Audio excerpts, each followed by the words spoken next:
I don't think that judging people for their life choices has anything to do with dating in general. I think it's just to knock down their character.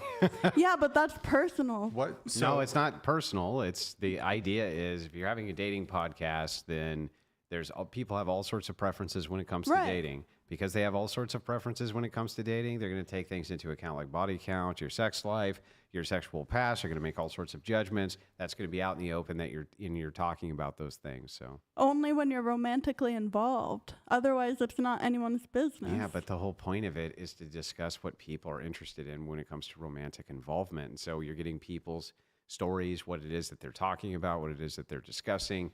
They make all sorts of value judgments about us. We make value judgments about them. Everybody makes value judgments about fucking everybody because that's how the human experience operates.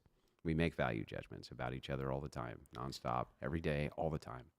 But then the best way to deal with that is to say, okay, I don't want somebody that does A, B, C. I don't want this. So then you don't pick that person. But to say that it has to be this way or that way for someone, it's not everyone has the same standards. We're not saying they do. Right, so it doesn't matter your body count, really. It doesn't matter. That doesn't follow at all. So, here's what maybe happens. It matters to you this personally. This person doesn't want me. Why? And then they say because A, B, and C. And then he asks the person, well, why is that? Why is that you wouldn't want a person like this? And then they're going to give their reasons. And then other people are going to push back against that because maybe they think the reasons are bad.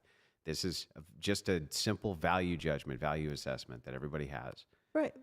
We can all decide what is appropriate and what our expectations are, but it's different for every person.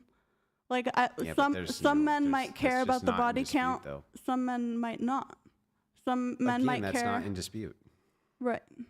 Okay. Like that's literally not in dispute. I agree. There's got to be at least some men out there who don't care about body count. I agree. No dispute.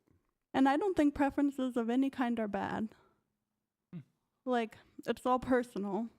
I think there's some bad preferences. Yeah. Like if you want to diddle kids, that's a pretty bad preference, right? I was going to say. Pretty bad preference. No, for your Smoker's partner. cough. Like, I don't think any preferences for your partner are bad. Like, what if you wanted your partner to be 16? That seems pretty bad. That's way different, though. No, it's just it's a preference, right? It's just a really bad preference. Well, that's illegal versus legal. Like, yeah, but what does that have to do with preference? Like, if it was illegal to have sex doggy style, I assume people would still do it.